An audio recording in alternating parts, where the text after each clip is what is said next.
before we just dive into the webinar, I just wanted to say that my purpose is really to unleash the human potential to create a healthier world. And my vision is to inspire pharma, commercial, and marketing leaders to shift from just being message bearers, delivering messages, to become healthcare professionals, trusted advisors. And my goal is to unlock the power of genuine connection. I'm passionate about helping pharma professionals to feel confident about using technology and to improve their engagement with healthcare professionals. And when it comes to digital transformation, I'm personally really passionate about enabling people to use technology confidently. And that's the area I'm really curious about. So for the last 2 years, I've been exploring this topic and I've been interviewing inspiring pharma leaders to learn from them and give them a platform to share their perspective.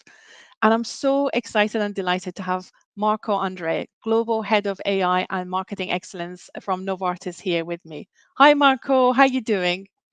I'm Ernest. Thanks for having me. Really good. Good to see you.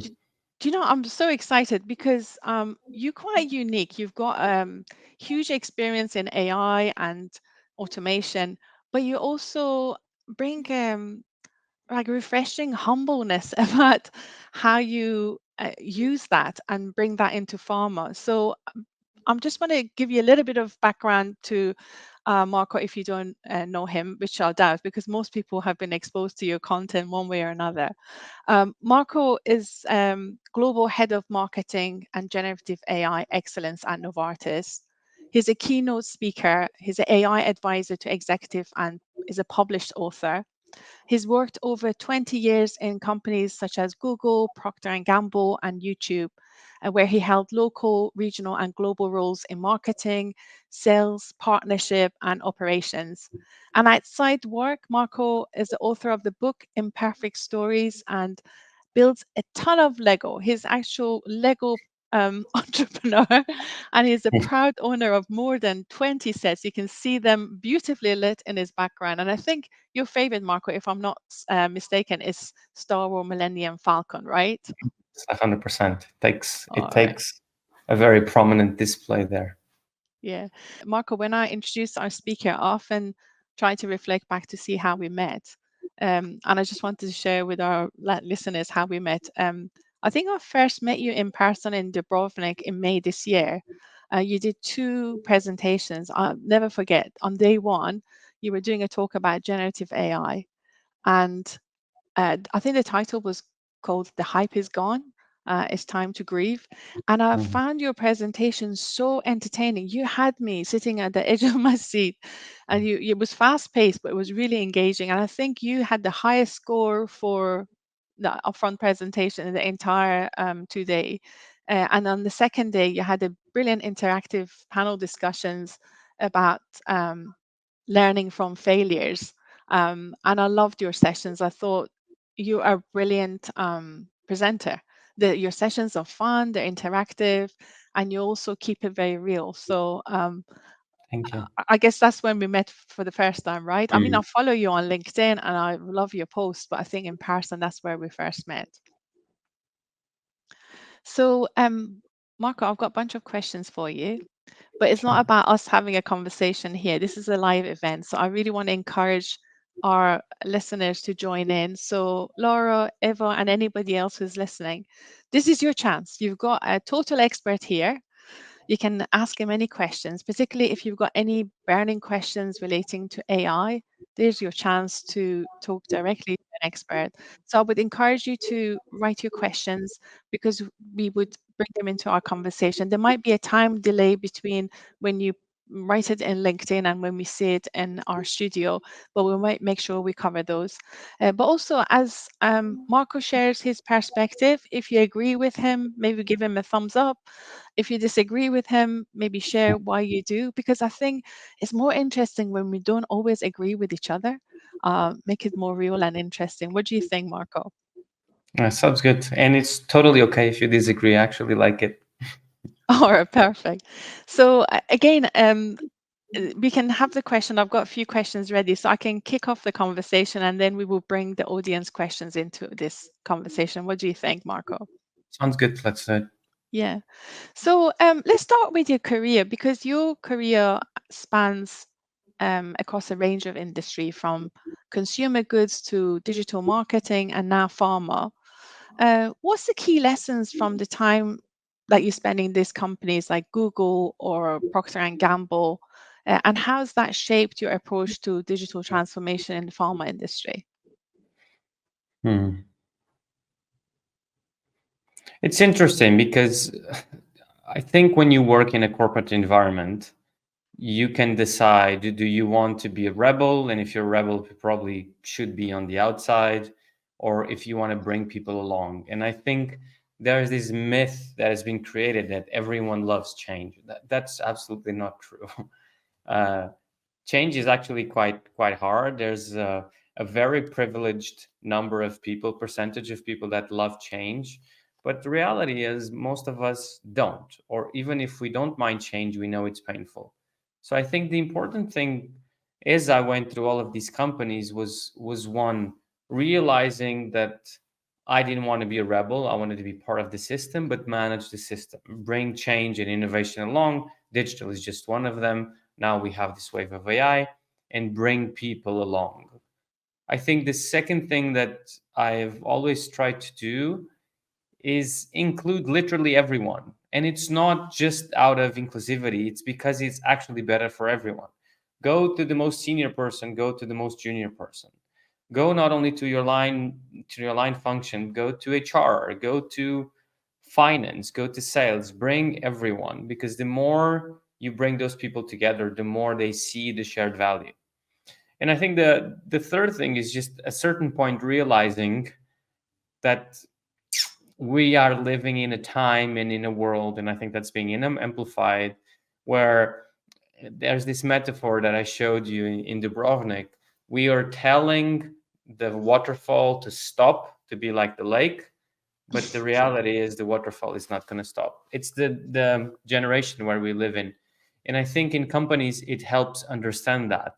If we are waiting for a time to say, okay, we're going to be able to rest and it's not going to be change, I think it's just getting used. And that's what happened with me. At a certain point, I just realized that change was the default and that I've learned better to cope with it. And in sometimes being the champion of it. Mhm.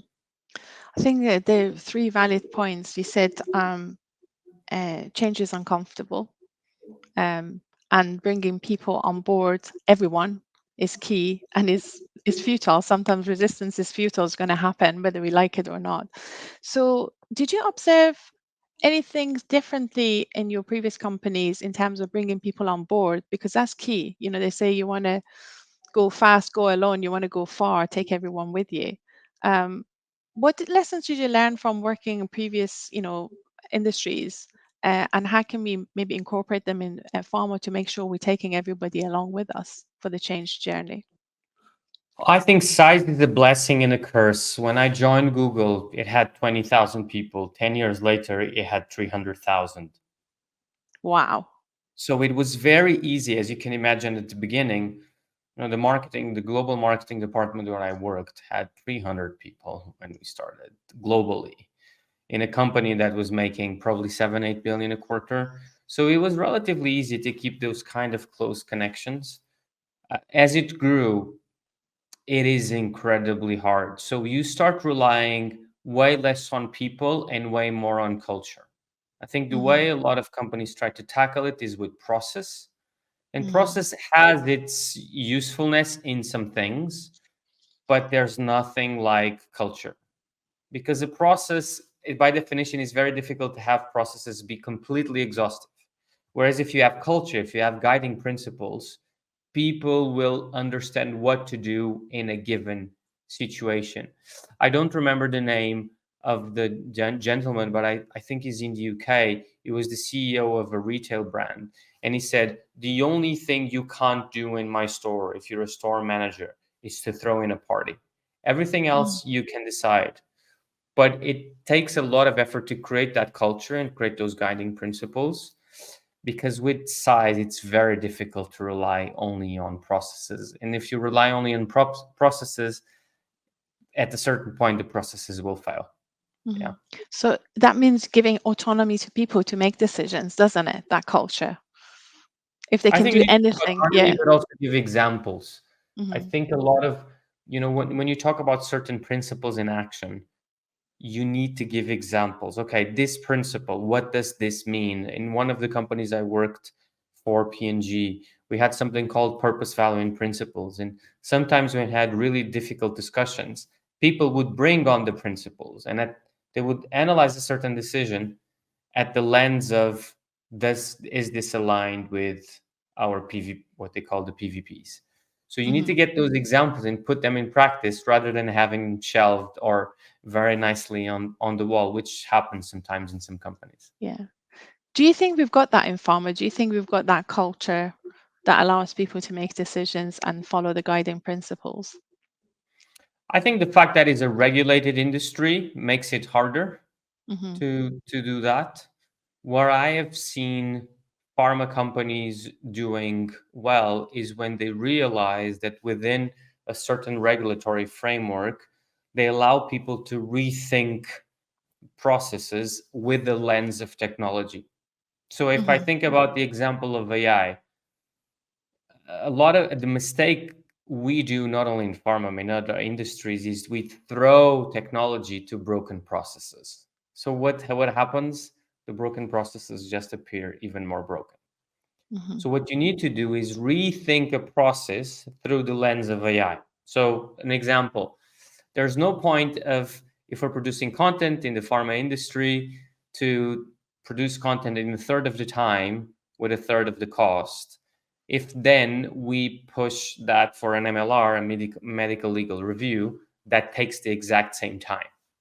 So we need to think in an integrated way. So what I always tell about AI in pharma is, yes, there's a regulatory framework. Yes, there's processes, but you need to rethink how technology is disrupting those processes so that you can actually create better processes that then are sped up by AI.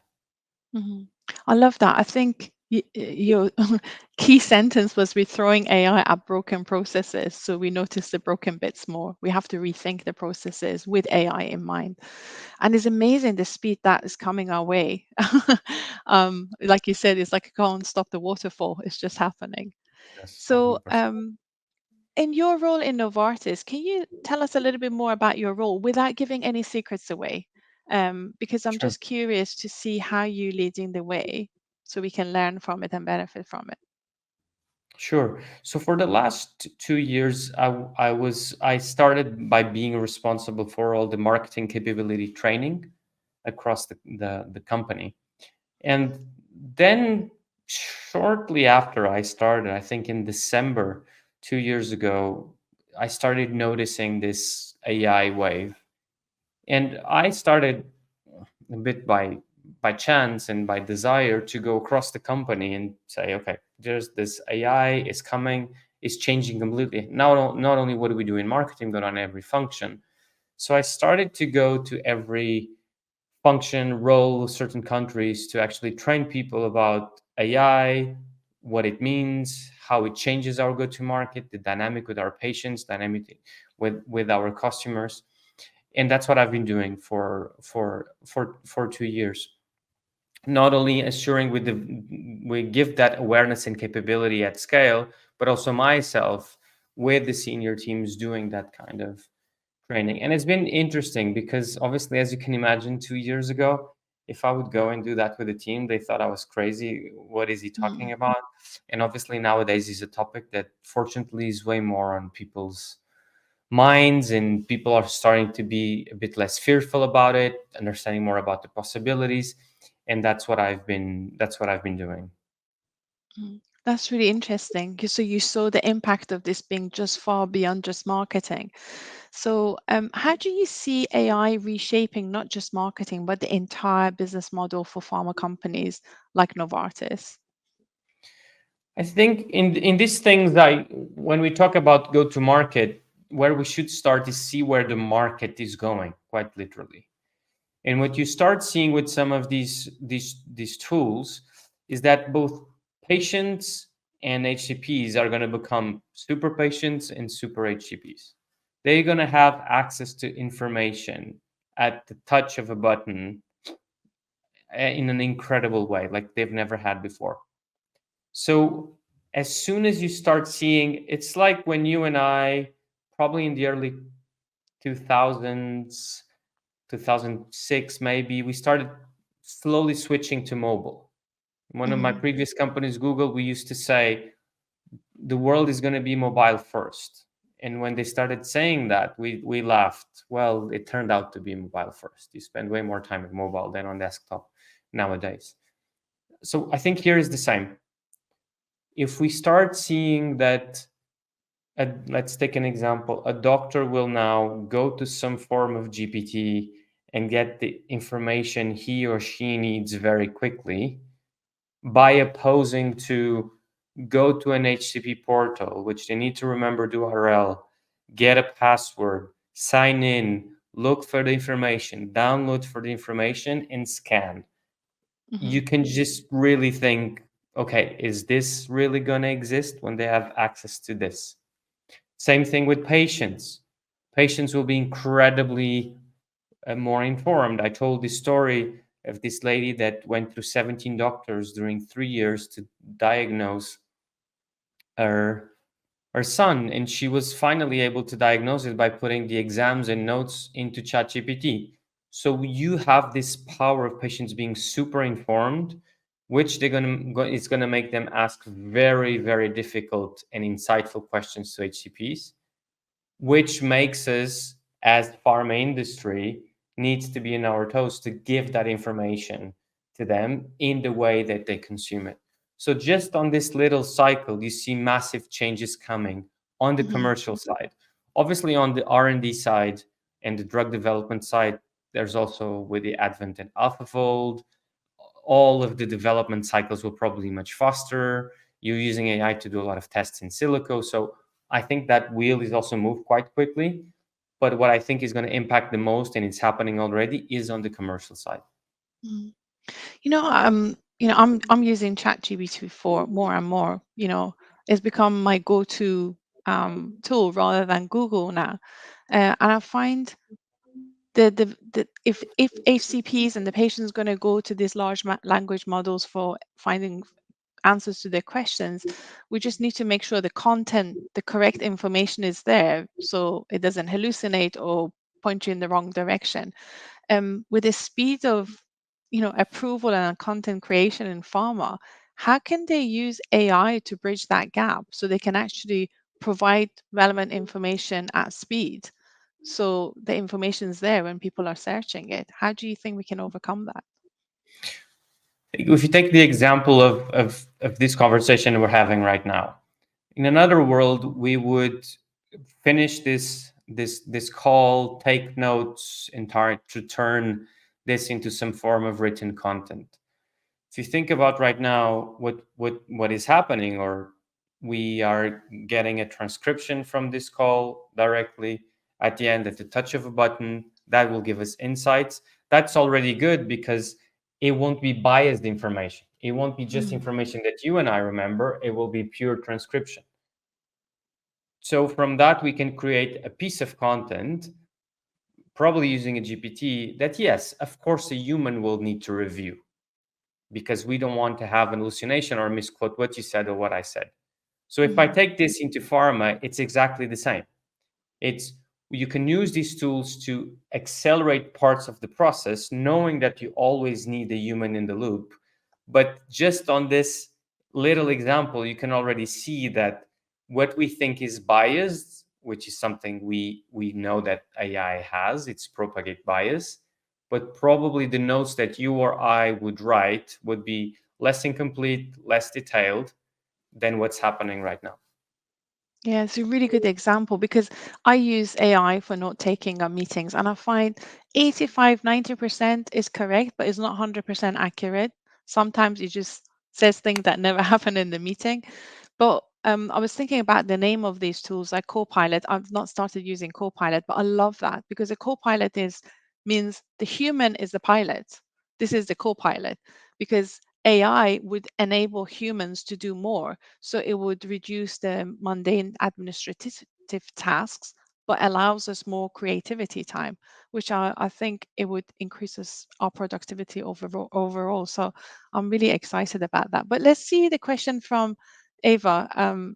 She says, GC change could happen on how pharma can inform patients directly with evidence based on content to help them to become super patients.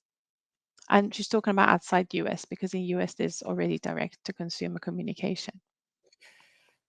The question is, I don't know, Eva. I think there's a few things happening that we all will need to be conscious of. One, a lot of what patients were looking for was patients, or even people like us, we were looking for it on Google search. And the concept on Google search is you would be searching for what's called the right answer, okay? The answer that's closest to reality. With large language models such as ChatGPT or whatever patients will be using, there's this concept of NORA, not one right answer.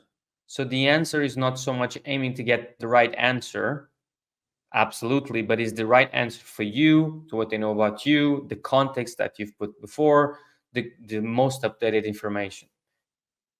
So in that way, what will be interesting for us to figure out as an industry, and also this spans outside of the industry, is if something is being searched, for instance, on Google right now, we kind of have some form of control, which is as SEO. Yes, we can do search engine marketing in the US, but in Europe we can do SEO to control or try to flag what is there.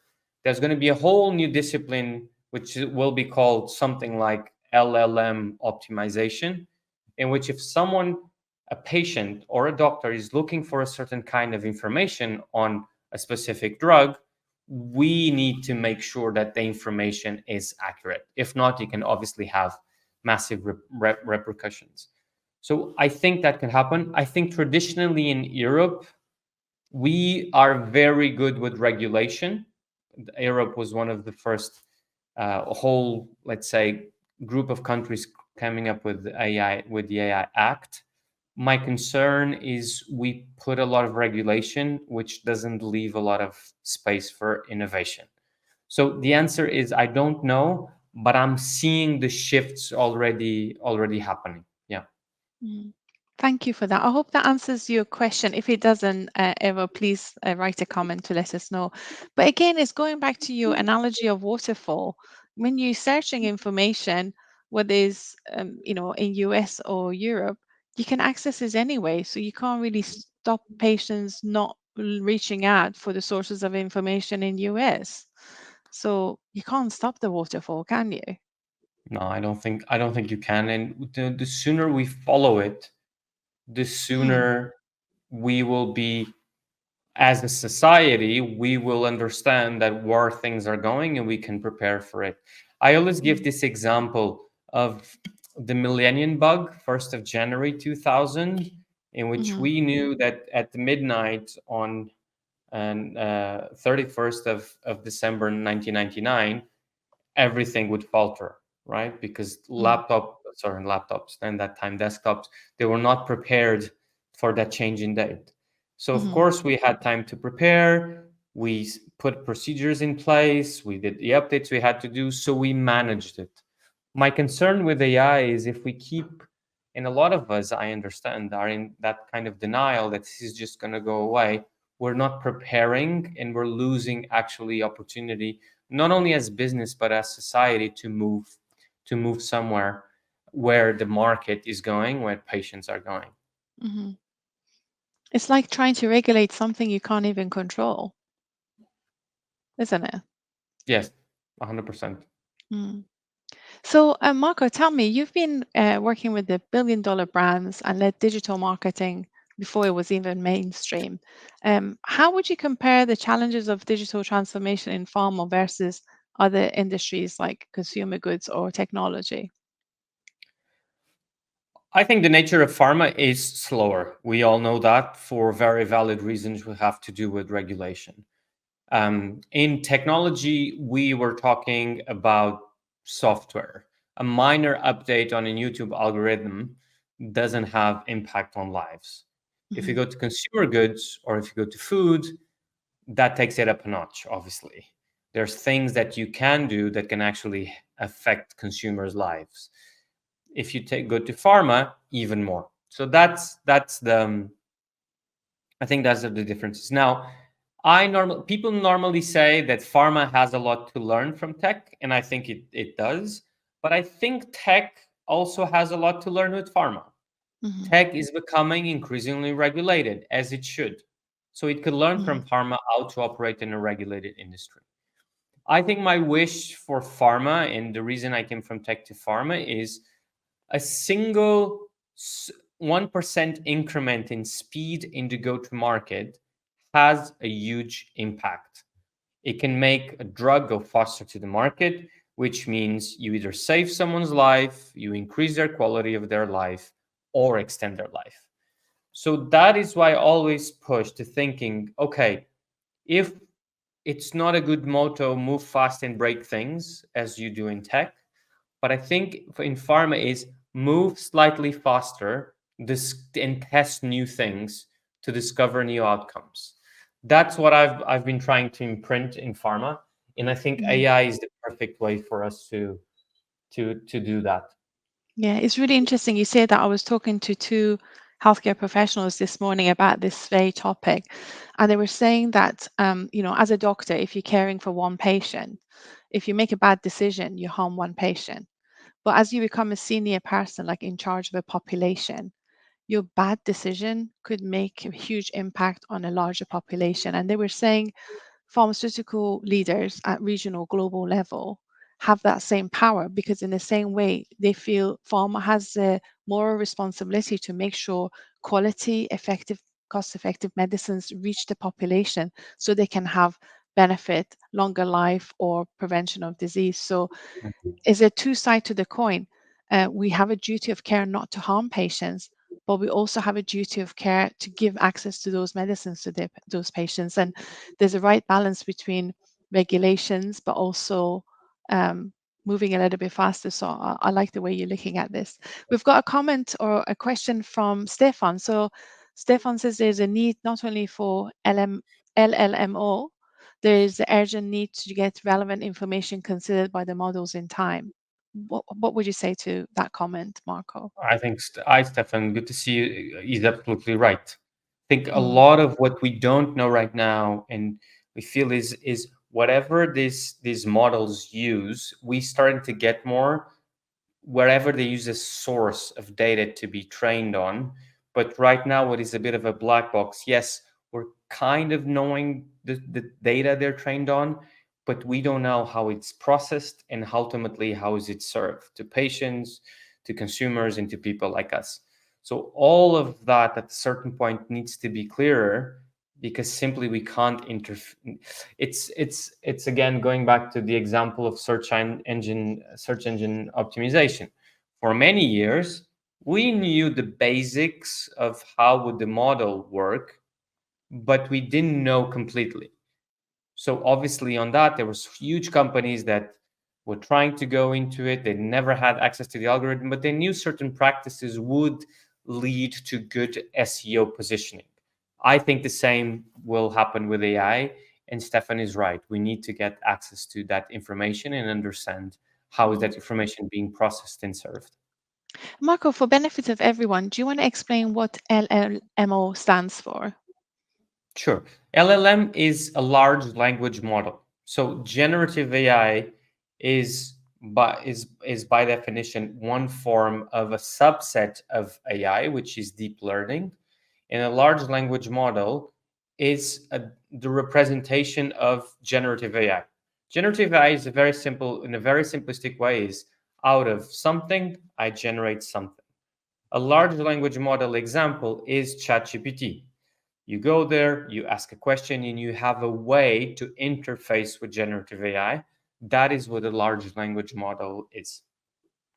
Thank you. Thank you so much. There's a great program on YouTube that you mentioned that earlier on when we were chatting.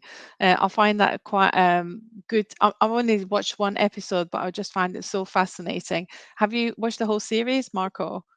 It's the Netflix one, The Future with Bill Gates. Yeah, yeah. I would highly recommend anybody who's interested in AI to check it out. As I said, I find the first episode really interesting, but I think there's more to come. So that might be helpful. So again, a call to our audience. You've got an opportunity with the total expert here, popping your questions in the chat. And if you have any comments about what we're saying, please write it. There might be a slight delay until we see it, but I really like to bring you into the conversation because there's no point having a live event and not have benefit of your input. So, Marco, you mentioned about pharma being a heavily regulated and traditional in its approach. How do you navigate the balance between innovation and compliance when driving digital transformation initiatives? I think what I always advise people, let's take this example of AI. I feel what we do sometimes in pharma, we think, okay, if we're saying X, it means we want to try X and sending it to the market tomorrow. And that's not what I mean at all. So I'll give you an example. A lot of us are thinking already on customer or patients facing AI tools, which obviously are bound by regulation, and the regulation will adapt or will take time. So what I always encourage the leaders that I talk to is think internally first. Think about how can you use AI to free up productivity, time, brain power, or energy from your teams so that they can do a better job or have a better quality of life. So an example, a lot of what we have in corporations is corporate amnesia. Someone leaves, knowledge is gone. We don't know where documents are. They're in 55 different places. A lot of that can be helped with AI. It doesn't mean we're going to do the same for our customers or patients, but start with our teams. Start by realizing that if you have, for instance, an objection handler, you can put all of that in some form of GPT and have the same people access the same information. Of course, it can hallucinate. It needs to have some form of human in the loop, but just think about that in a way to superpower your teams. And that's how I think we should try and implement AI in pharma is think internally first, and then the external use cases will come. I find that so brilliant because if you ever any of you works in a pharma company for long enough, like 10, 15 years, you often find every 4 or 5 years, like a new leader comes in with new ideas and they think that's never been done before. But when you stay long enough, you see actually we did that 7 years ago and that was the outcome. So to have a tool that actually can capture the memory and history of the internal reorganizations or internal processes or retrieval of information, I think that would be really welcomed. And Mm. I must admit, Marco, I started using ChatGTP 4. Mhm. Initially, I was a bit reluctant because I just thought, I'm from the older generation, and I thought, oh, maybe this one won't affect my lifetime, but I'm really reaping the benefit from it. Um, and simple things like say, I wanted to advertise a position and the position was leading two different functions in our organization. So I uploaded the job description for those two posts, saying I'm looking for a leadership position to lead these two functions. And within literally less than a minute, it was a job description drafted in the format and the style that our job descriptions are for this new role. And I just thought that saved me at least an hour and a half of Mhm. pontification and writing. But what I felt was really good was I could look at it and I give another prompt to make it fit for my purpose. Mhm. So it really reduces a lot of the mundane tasks. But in terms of the structure of the language, it's fantastic. When you can tweak Incredible. it, you get exactly what you want so quickly. I see another comments here or a question from Laura. Thank you, Laura, for your input. She says, do you think AI can help us with strategic choices so we can be more focused in our activities? So I'm trying to understand the question, or if the question is AI can help us with strategic work, 100%. So yes, there's a part of AI which can generate, tasks like writing an email very soon, doing something on Excel, creating a presentation, all of that. That is what I call brute force work, which we spend 20%, 30% of time and couldn't liberate that time. But I do think there's value on strategic choices also, 100%. So I'll give you an example. Come up with a new narrative about how all the bias and pitfalls of AI, and I had the idea on a plane what I wanted to call it. I wanted to call it the cardinal sins of AI, and I only had the idea really, and a few examples. I know I wanted to talk about hallucination, how I wanted to talk bias. Then I had a drive for 2 hours, and for 2 hours I was talking with ChatGPT. And I was saying, hey, I have this narrative I want to come up with. I know that the first one is hallucination. Can you give me the pros and cons of hallucination? Okay, we covered hallucination. Write it down, and he wrote it down. I call it he. Some other people call it she. I call it he because it has a male voice. Then I said, okay, give me another objection I haven't talked about with you, and it suggested me others. So a lot of it is imagined. Sometimes you want to discuss a strategic decision with someone, and you simply can't. You Hmm. can't discuss probably, the three different options to scale something in a market. You can, but you can have a first sounding board, and I believe GPT tools are incredible for that because they allow you just to structure your thinking. In a way, they help a bit like a coach and a therapist in a combo because they can help you structure your thinking in a way that you wouldn't be able to do so fast without having anyone's help. I think when you say that, I can really relate to it because I've got a coach, I've got a business coach, and sometimes when I have dilemmas or strategic questions, I'll bounce it at. But as I started using ChatGPT 4, I was thinking some of the quick questions can be answered. I don't even need to go and refer to someone else. But my question is around data privacy. I mean, how private is our data when we interact with AI? It really depends on the model. So, for instance, what I have in there's a function on each one of LLMs, for instance, in ChatGPT or in Claude, where you can actually put that you don't want your model to be considered for training purposes. Sorry, your Hmm. input to be considered for training purposes. So that depends. Right now, what we know is that everything that is on the web, everything that is on Reddit, everything that is on Google, all of that is being used, all of our videos, that Hmm. is being used to train the model. So, for instance, this week, LinkedIn created a default opt-in for everything that you write in LinkedIn would be used to train their model. They couldn't do that Hmm. in Europe because of obviously um, our regulations here. So for some things we know, some others we don't know. I think the point here is if we give up our privacy, what do we get back? That has Hmm. been also the same with the first wave of digital.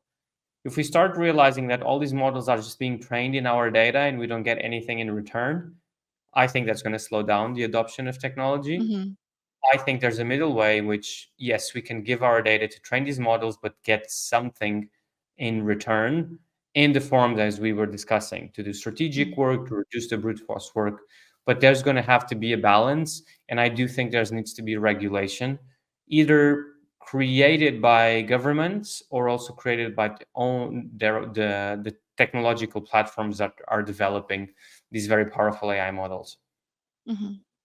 Yeah, thank you for that. So, Marco, how do you think pharma companies can use storytelling to better connect with healthcare professionals and patients in the digital age? And does AI come into that? It's interesting because I saw a clip the other day. Um, no, I don't remember the name, but basically they were asking someone, what do we teach our kids in the future? Hmm. Because knowledge is coming down to zero. Everyone can have knowledge. I can do your job, you can do my job. And the answer was Scott Galloway, actually. And the answer was quite enlightening is storytelling and communication skills. The ability to articulate the vision, create a shared vision with people, and then bringing together to different people. In a world where an HCP or a patient will have probably access to knowledge like they never had, What is going to differentiate us, how we interact with them, is exactly the same. It's empathy, communication, how we tell stories, how we come across through them. I was telling you this story earlier today, that there's this billionaire that says something quite punchy, but it's actually is a provocation. He says maybe in 6 years, 10 years, we won't need doctors. We should hire actors because knowledge is going to be universal. What we need is people that actually are incredibly good at generating connections and creating empathy and communicating. Obviously, I think he's saying that as a bit of a provocation. I'm not Mhm. sure. I don't think that will happen. But the emphasis in storytelling, it's going to become even more important than it has been until now. Mm. I was having a conversation with two healthcare professionals this morning. They are going to be part of a panel at Vienna Next Pharma event, and they were saying that they see the value in AI in terms of providing information and content, and streamlining the processes.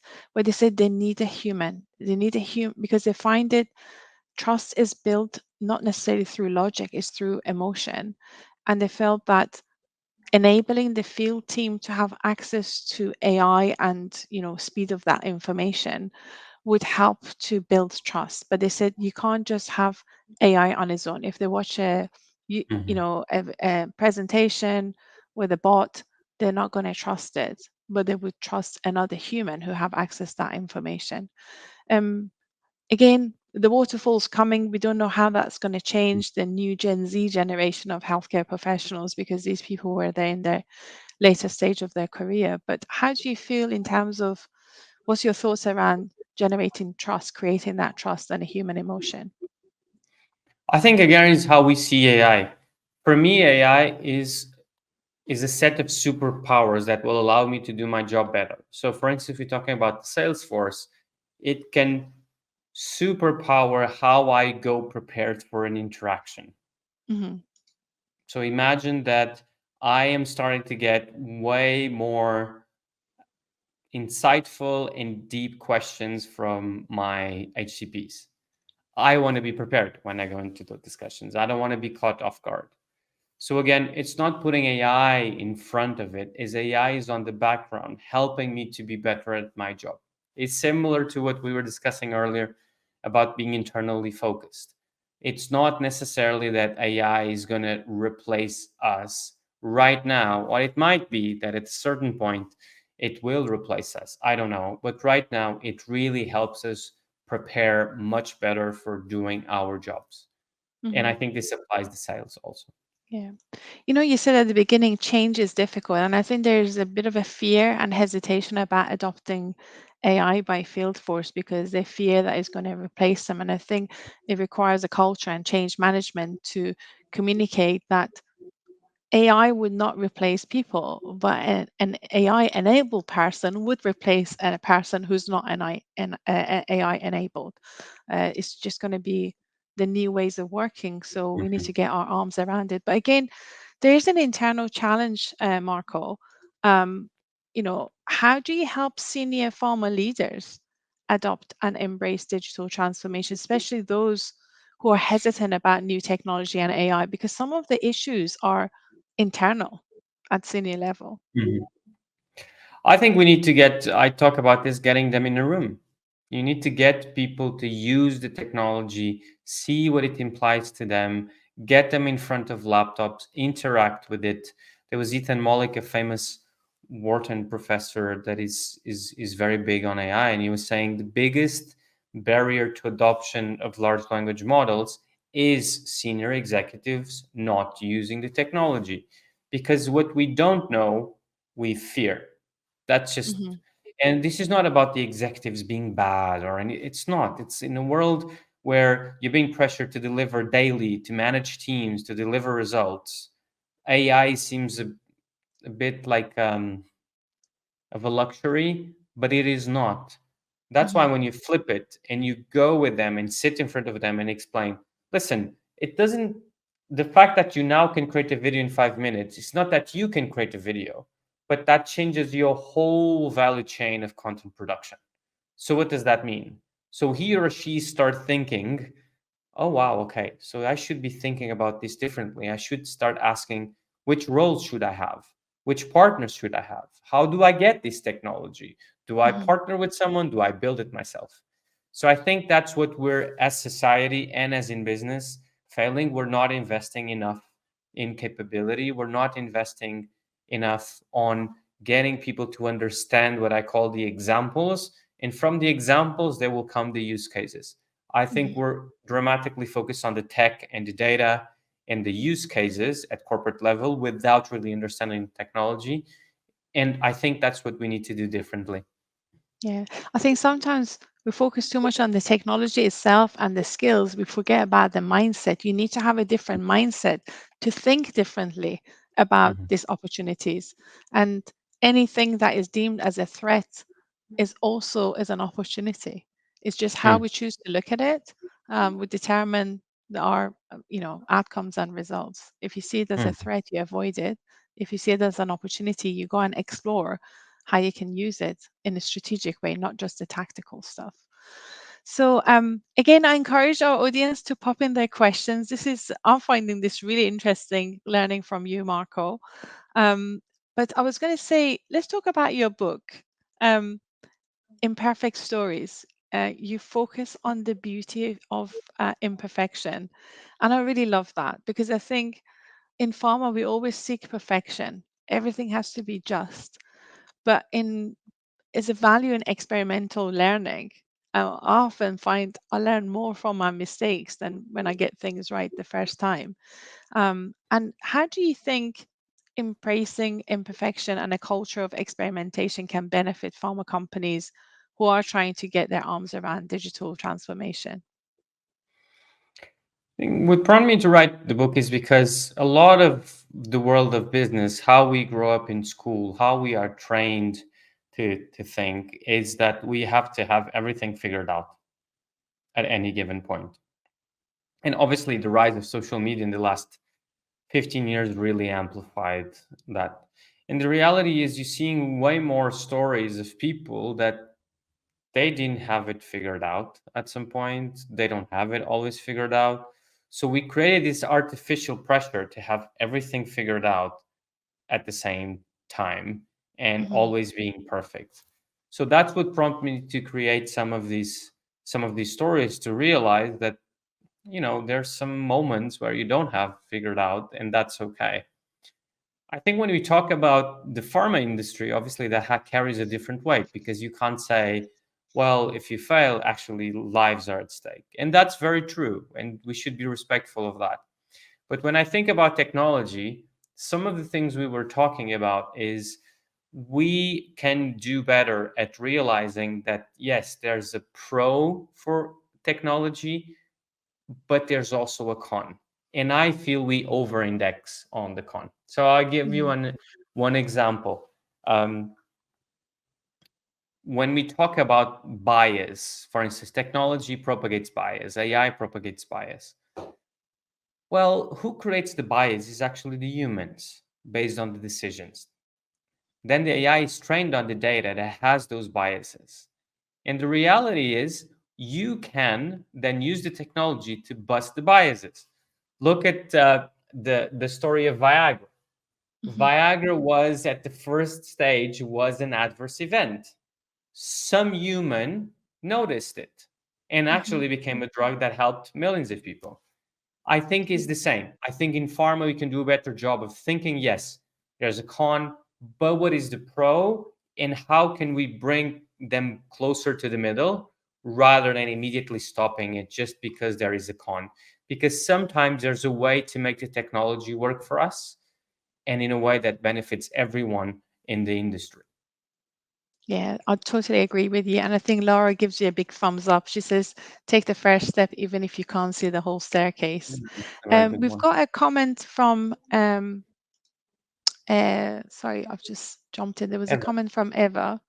Um, Eva says, interested in how HCP engagement will change according to your view in terms of now we're trying to communicate knowledge, new products, treatment options, how this can shift to storytelling, expressing empathy, and keep it interesting for HCPs.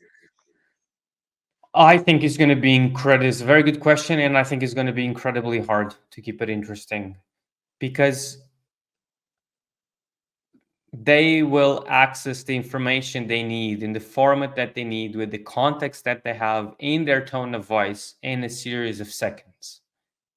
So I think the HCP engagement of the future will have to do to how quickly can we have access to what's being asked those large language models, then being able to turn that into insights, produce information that's relevant to them, and do this in a matter of days, even hours, rather than in months.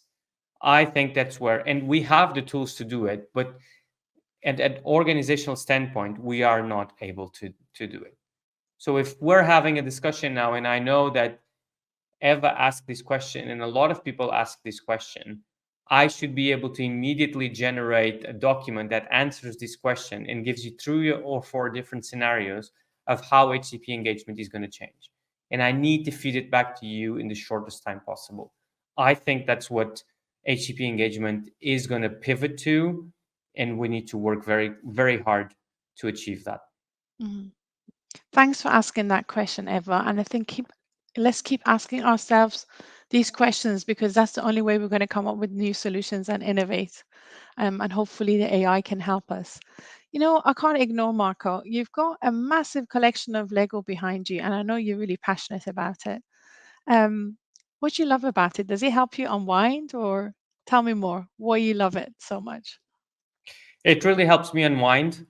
There's been a study on happiness, which a lot of people in different jobs in the business world, the concept of happiness is not necessarily because we don't like our jobs. It's because we don't see the output of the Hmm. input we put into things. It goes somewhere else, or goes on a different, and we don't see that kind of impact.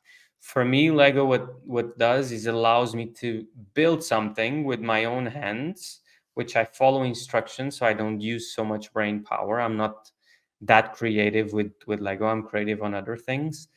And then I see something that I created and it feels mine. Each one of these pieces that you see on the background, it feels like it's mine. Hmm. So that's why I'm obviously spend a considerable amount of time doing Lego, because it allows me to get that kind of connection and unwinding away from screens and sometimes away from everyone else. Yeah, no, that makes sense. What's your second favorite Lego you've ever made or built, should Good, I say? good question. I really liked what you can see above the Titanic, Yeah, because it was a really nice build, and it really felt like I was building a piece of history. Yeah. yeah, fantastic. I love the way you lit it up as well. It makes it look like a, Thank proper you. studio setup. Very impressive. Thank you. Marco, we've just got a few minutes. I think our audience, please continue writing your question in the chat. I'm sure Marco would take some time to answer them later, but I just wanted to ask you like a direct question. I know you read the Omni Advantage and you shared some of your feedback with me, but I just wondered what's your thoughts on it, because I think you've had some reflection on it. What's your review on the content I shared? Because I think we need to enable our people more, but I think I'll put the emphasis around um, people element of digital transformation, not the technology itself. Is how we do change management that is going to make us more effective as a pharma industry to engage in a more meaningful with HCPs. What's your thoughts on that? Yeah, one of the things that for me was quite interesting, as I was mentioning, is chapter when you mention from message bearers to trusted advisors, and that has directly. I know you wrote that in right as we were getting into some of this AI wave, but probably we're not. I My guess is you were not even aware of how much AI would superpower this, because Mm, again, the message that we carry, if it's knowledge, HCPs will have it at their fingertips. But if the message we carry is not as important, what is left? It's trust. And trust is through empathy, storytelling, and usefulness. We might mm, have a lot of empathy, great stories, but the content needs to be there, the depth of the content. So it's quite interesting because it was in a way ahead of time. And what you what you said in this specific chapter, that some people think it shouldn't be that way, I don't think we're going to have any other option. We're going to have to focus really on the content and the depth of relationship, rather than simply giving messages that HCPs can access any other way. Mhm. Yeah. As I said, I was talking to these HCPs this morning, and they were saying they are sick and tired of pharma just throwing Mm, contents at them. They say, can you just stop it and just mm, share relevant information with us? In fact, one of them, he's a cardiologist. He said he got involved in a project speaking at an event, and then he receives emails from pharma about respiratory medicine. He says, I'm mm, not interested in respiratory medicine. Why are you sending me? And he said, I'm having a dilemma about unsubscribing because I really enjoyed the project. I worked with this company. I want to continue the dialogue. I don't want to unsubscribe, but I don't want to get all this rubbish coming in my inbox either. I think we need to be a lot more deliberate. Sometimes I think less is more. Will make it relevant mm, because that's going to be better use of the HCP's time. But thank you so much for sharing that. And I think mm, everything is evolving. AI is changing the landscape, and we just need to keep learning and experimenting with that. mm. We've got a couple of comments here from Stefan, but I just, in the interest of time, I just want to kind of like bring this conversation in the close. It's been really amazing to have you here, Marco, and I'm sure our audience really enjoyed hearing your perspective. I love your really quietly humble way of sharing your depth of knowledge. I read your post this morning, and I just thought your post said more about you as a person. You're really genuinely interested in people, and that really shines through. I'm just going to say thank you for everyone. Thank you, Marco, and thank you for our audience for joining in. And I think I've really benefited from this, and we can continue this conversation on the chat on LinkedIn. But I really appreciate your input, and your contribution has been amazing. Thanks, Marco. Thanks for having me. Thank you, everyone. Thank you.